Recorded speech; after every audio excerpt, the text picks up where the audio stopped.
Hey, this is Jeffrey Brown from Market for Yourself podcast, and today's guest is Rob. Rob, introduce yourself and tell us what you do and how you do it. Well, thank you. Thank you for having me on. I'm a fractional VP of sales, a business advisor and coach.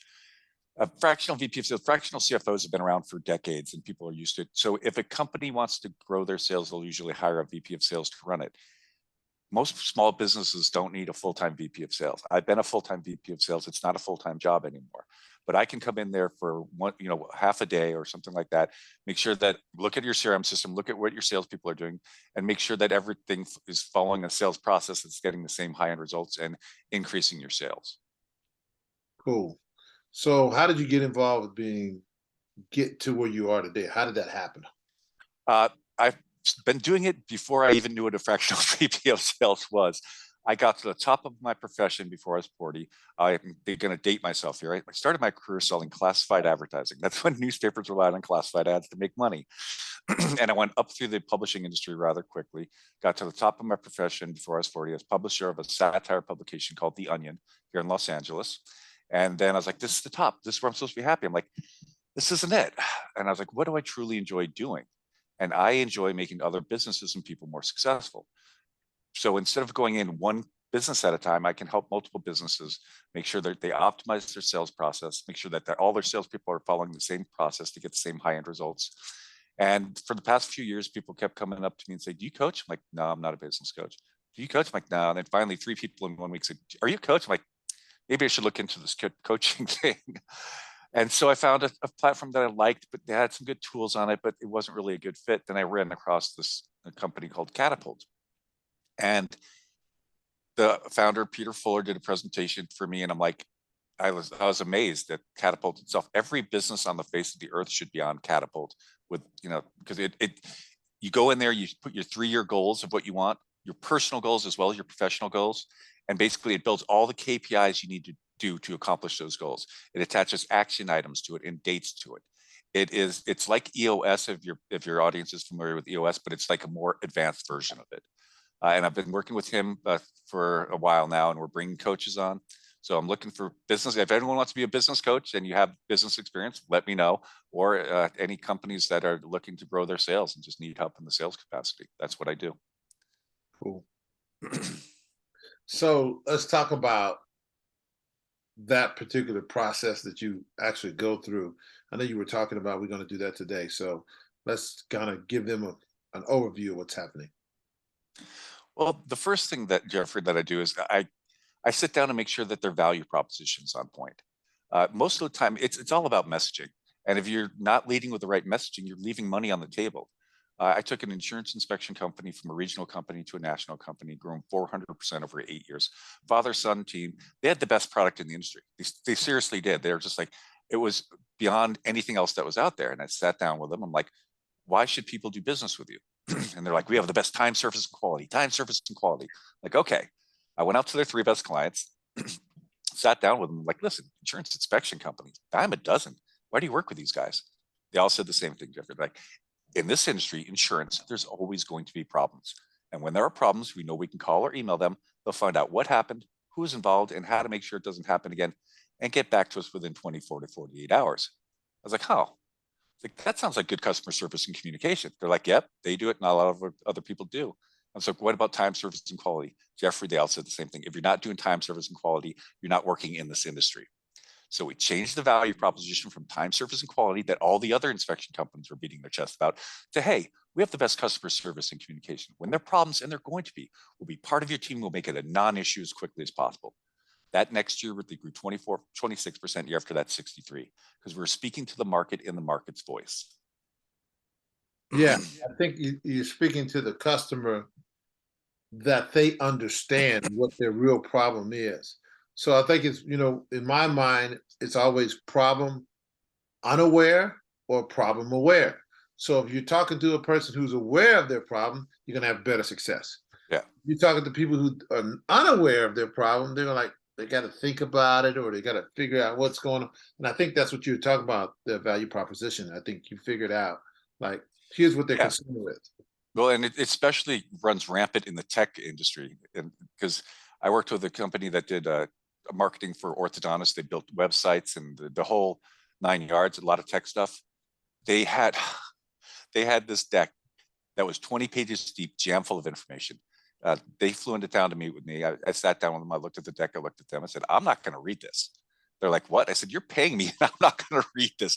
Do you think an orthodontist is going to read? Why do you have all this information here?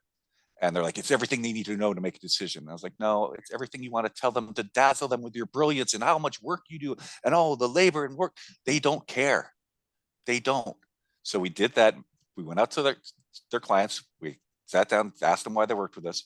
We reduced that 20-page deck to a 1 sheet with 4 bullet points on it. The next week, the rep calls me up. She's like, Rob, they're reading it. I'm like, well, Brooke, they're supposed to. She goes, Rob, they've never read anything I've ever sent them before.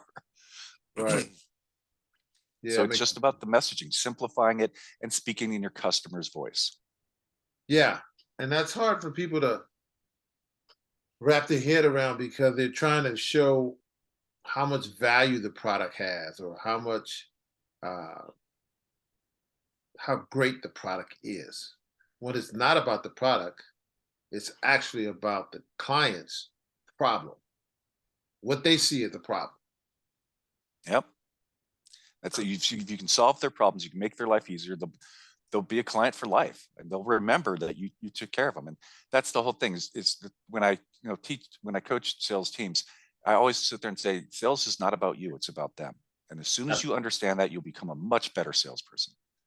Right. I think that a lot of people want that personal contact where they got a problem, they can call you. Yep. If they can And call you and reach out and touch you and you can solve the problem, they would be super, super happy. and even even the problems that you don't necessarily directly do. When I'm dealing with business owners, I work mainly, I stay in my lane with sales, but I can go into, I've built and restructured companies, so I can go in there, take a look at their books and go, oh my gosh. Then I bring in a CFO that comes in and takes care of it. So it's, if I can provide value for them, they really find it valuable, because then they call me anytime they have a problem. It's like, Rob, our warehouse, we have a problem. I have a warehouse guy I can bring in. And so, but I am the main resource for them, and that's truly valuable for me. Right. Right. So do you have books and stuff that you read or you recommend somebody read when they're dealing with all this type of stuff? Uh, with the mindset that the one of my favorite books is Delivering Happiness. Have you ever read that one?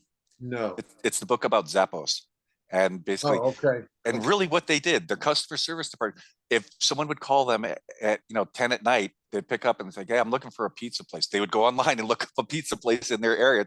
Hey, these guys deliver, and give them that information. They had such a good reputation for customer service. That's how they blew up. I mean, granted, don't call Zappos for a pizza shop in your neighborhood anymore, but still, it just shows you, like, when you have that mindset, and you just, that you're all about customer service, you're all about how do I deliver value to you. That is really the difference. And Delivering Happiness really kind of clearly shows that. Cool. That's good, man. I really like, because I think with my business too, I think the more I asked some person the other day who's a client of mine, it's like, so what is it that you like about me? Um, matter of fact, me and you had that conversation. I Like, wonder why you asked them that. she was like, she said, you always respond to me. And I've always been able to get a hold of you to get the whatever my situation was to get it handled. And she said, that's the real reason. And I was like, but here's the issue with everybody online and everybody that's through the internet. You can never talk to them. That's a problem. Yeah. You can never talk to them. Well, and again, that's the thing that you made difference. That's the difference you make. You make yourself available to talk to somebody. And the one thing that I always tell, the sales team that I coach, that is that, how are you trying to reach them? Like, oh, well, I've called them every Tuesday at 10 o'clock. Have you tried different times? Oh, have you tried emailing? Have you tried texting? You need to communicate with your customers the way they communicate.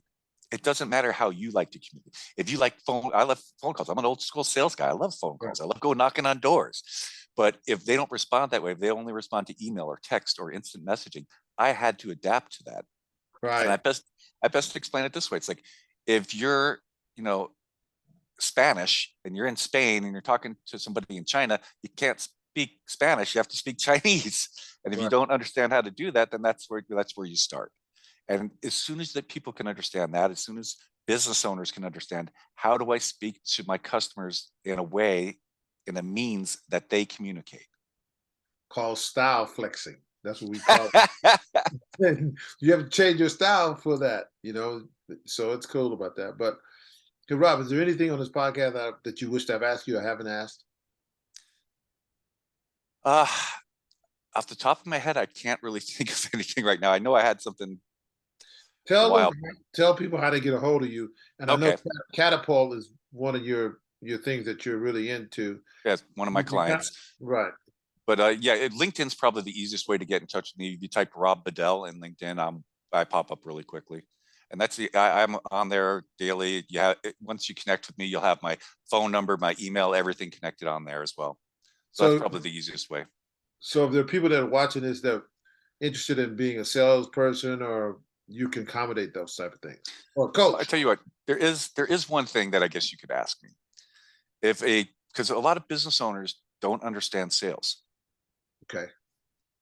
And I found this out when I did a webinar for a bunch of business owners about why they should have a sales process. Having a sales process that all your sales team follows will get you more customers more often and faster. They kind of like the idea about more money more often and faster. And when I opened up for questions at the end, they're like, well, Rob, when we set aside time for our business development or customer acquisition, I was like, you mean sales?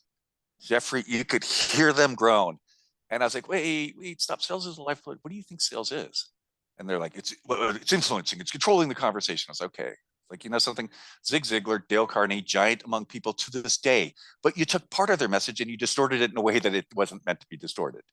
All sales is starting a productive conversation to see if there's a reason to work together. Sales is like the human body, 2 ears, 1 mouth. Ask a question, then Right. listen to what they say. And Right. so when I got done with that, I found out a way to make sure that business owners understand. I wrote a sales book, but I wrote a sales book for business owners. So if there's any business owners out there that want to understand sales more, by all means, look up my book. And it's called The S Word, but don't look for book The S Word, because then you get a book on socialism. Look for book by Rob Bedelle. Book by Rob. And there's a workbook that goes along with it. So what's your value proposition? Here's how you find it out. Write it out. Make sure that everyone at your company knows your value proposition. And I've had pushback on that, Jeffrey, before. It's like, well, why should someone in my accounting know my value proposition? So, well, because you never know when they're out there sitting at lunch, sitting next to somebody and say, oh, what do you do? Well, I'm an accountant. Oh, who do you work for? I work for ABC company. Oh, what do they do? And if they can spit out that value proposition, now you went from having a sales team department to having a sales company. Right. Absolutely. Makes sense. Makes sense, Rob.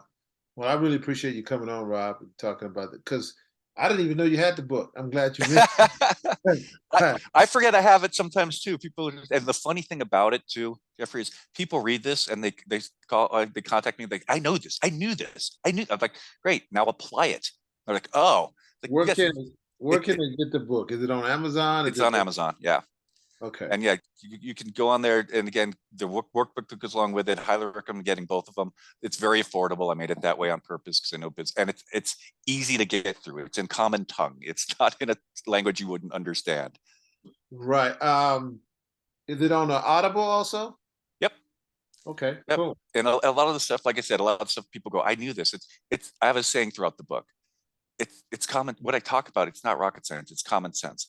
But when common sense becomes common practice, that's when you find success. My my mother used to say common sense ain't so. Yeah. So, yeah, I get that, man. I appreciate you coming on. I think I'm gonna go get the book as soon as we get off. Yeah, I Well, just thank you. I appreciate it. Thanks for having me on. All right. Until next time, this is Jeffrey Brown with Market for Yourself. Talk to you soon.